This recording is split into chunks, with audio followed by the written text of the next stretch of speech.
Continuing on in our investigation of the partial collapse of the former Pfizer building in New York City, we have new evidence that shows potential errors in the structural drawings either by the engineer or errors by the builder, or maybe even both. Let's take a look. Okay, so if I start off here with the engineer's drawing from the floor plan of the exterior columns, you remember I showed you this last time. Today we're going to show you some errors that we found while working on the last video, but we didn't have time to incorporate it in the last video of what he wanted done. He wanted these columns here to be plated up. So I'll zoom in here for you. So this right here is the original wide flange column. It's in the shape of an H, this steel member right here. And of course, this is the web. But he wanted the plating to be added on this side and on this side, and then the backing, and then, of course, the welding. So he was wanting to turn this into a box section. So I come back here and I look. But see, the problem is if I'm going to have to rotate his image here. So let me put it there for you to get it in the exact same orientation that we want to see. See, because this line right here is the building face. And so he wants to be looking in the windows from outside at the web of the H shape of this wide flange column. So here's our windows down here. So now that we have it in the correct orientation that we want, there's the windows, which represents this line that he has, and we're looking in the windows from the outside. So the engineer says on his typical column that you should be looking in the window and looking right at the web like this in this orientation. Now, when you do that, this is the strong axis of support on a wide flange column like this, on an H-shaped column. So this is the way you want to see it. And the problem is when we look at the images, so the problem is there's your right-hand column. You see how it's sort of buckled to the left, and it's also buckled towards the glass. You just can't see it in there. And then here's the other one. It's sort of buckled in a little bit to the right and a little bit inward also. When we look at the inside here, we can see what the problem is.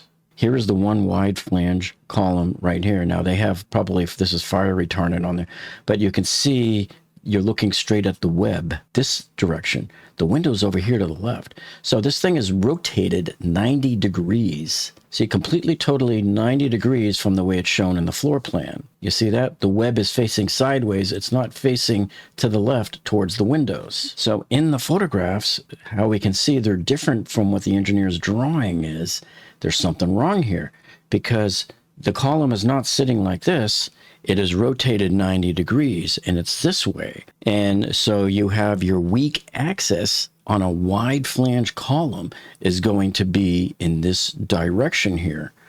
And so, well, why is that? How do you know that? Well, because look at this. So if I take a look at this column here, this is the way the engineer wanted it in the floor plan, right? With the webbing, you're looking in through the window, and the webbing is this way. The forces on it are likely to go this way, especially with a cantilever sticking out beyond the windows. So the forces are going to be going probably both directions here. So this column would be stronger if the web is facing the window.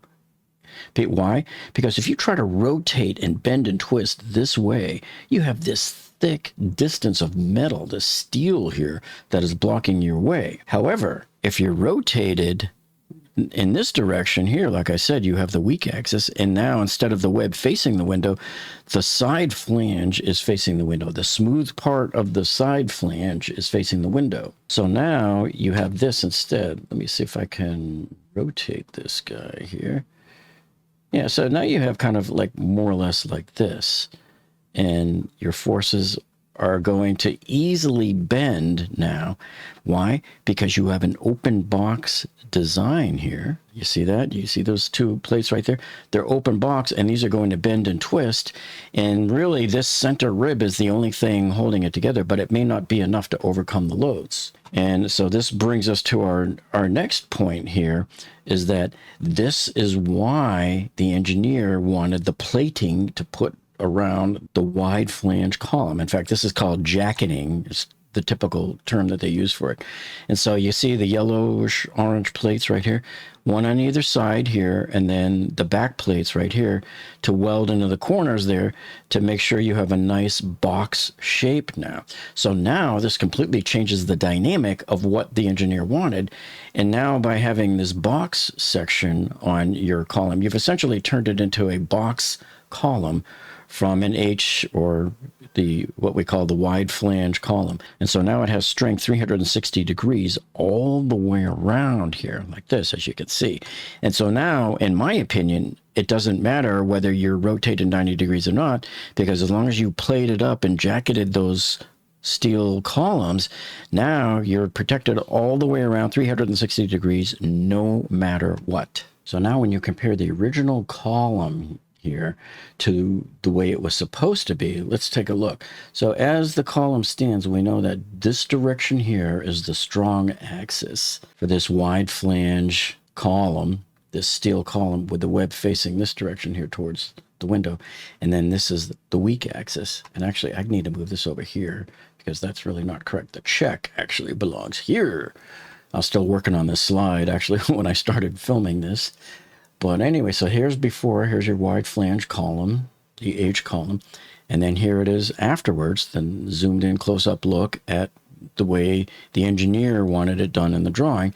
So you have that strong axis is actually 360 degrees. So it should not matter, as you look at this slide here, this should not matter really which orientation that the column is facing, as long as you jacket that column. So the question to ask here now is, am I right? Does it matter whether these two wide-flanged columns are rotated 90 degrees or not if you jacket them? So if the builder had followed the directions that the engineer gave in the floor plan there, would this building have not had this issue? Would there not be a problem? And so I think the answer is they would have been fine, because jacketing those steel columns now turns it from a W, from a what they call a W, which means wide flange column. It turns it from a wide flange column into a square section box column. So that means you're pretty much infinite strength too. And let me show you something else they sometimes do with buildings too to strengthen them when they're doing this type of work. I was going to come up with a concrete encased drawing for you, but somebody else already did it. So let's look at this one. So this is what they sometimes do also, is on some columns, they'll encase them in concrete and then have an external protection on top of that. So the concrete really makes these super, super strong too. So there's times where they'll utilize something like this. And again, I think with here, in this case, the orientation of your steel column does not matter at this point. So guess what? Here's the dilemma that the developer is faced with here now, because the engineer specified in the drawing to jacket those columns, and they didn't jacket the columns. And so not only do you have unjacketed columns, but it's worst case scenario unjacketed, because not only are they unjacketed, there's failure one, failure mode, but failure mode number two is they are now rotated 90 degrees. They are in the worst possible axis direction. Their axis, the weak axis, is facing the window. Is that a problem on normal buildings? It probably would not be as much of a problem if not for the cantilever effect. Remember, the floors above from 22 and up are cantilevered a little bit. So now they're putting twisting motions like this on your columns. That makes it worst case.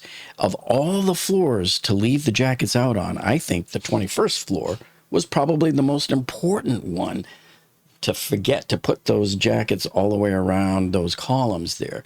So now my other question is, did they forget to do it on all of floor 21? What about the other floors? Did they do those too? And so if you want to save this Pfizer headquarters building and be able to keep converting these units into the condo apartments that you were trying to build, you have to make sure it is critical.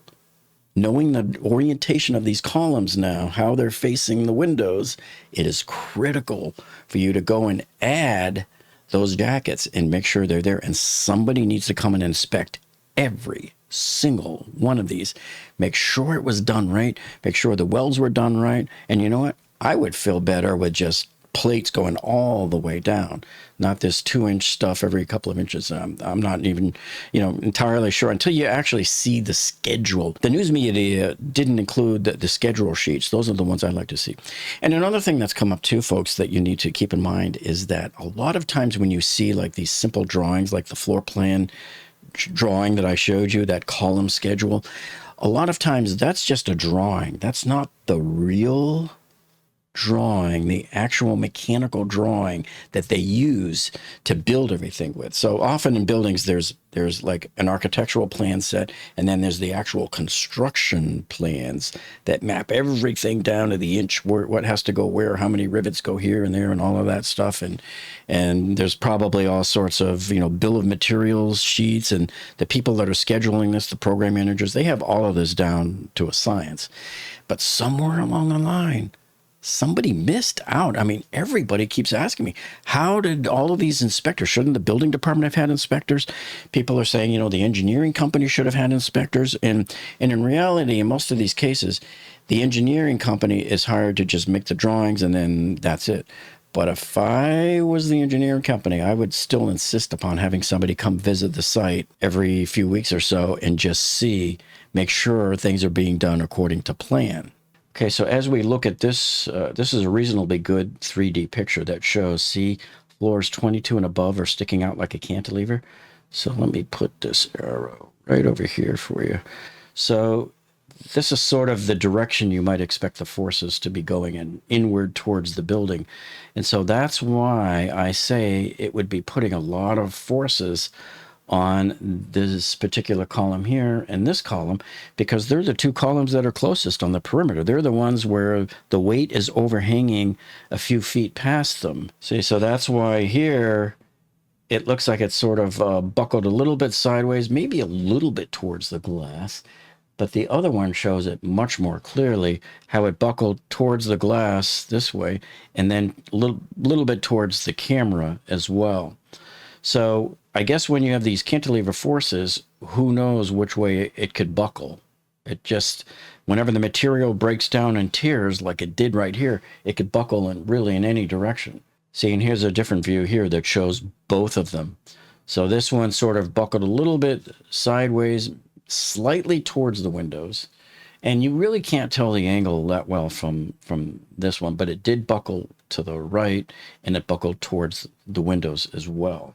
Yeah, and so as I think back at this and kind of look back, take the 1,000-foot view here. So it seems that the partial collapse on the 21st floor here of the Pfizer Building just might not have happened if the wide-flanged column wasn't rotated 90 degrees, right?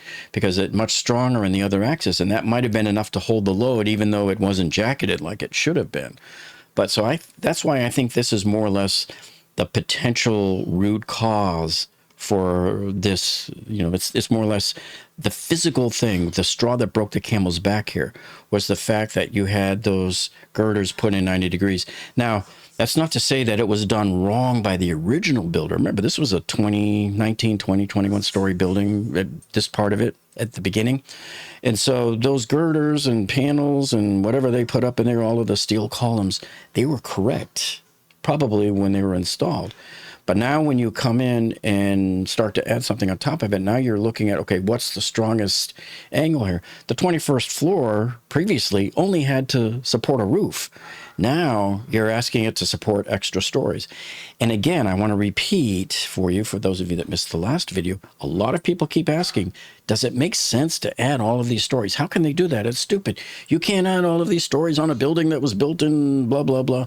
But yes, you can, if you strengthen up the columns beneath it. You can do it. You're now re-rating those columns to be much higher. You're upgrading the rating and the load capability of those columns. But if you fail to complete the work as designed by the engineer, it will never happen. So I think that we finally arrived here at the actual, root cause of this. And, we're going to stay on top of this and see what else comes out of the investigations here, because I think the local media is not going to let this just die down. So if you missed the last video I did on this here, check this right out over here. And if you want to see the federal government's final report on the Champlain Towers that just came out, you can check that out right over here. So thank you for joining us, and we'll see all of you on the next one.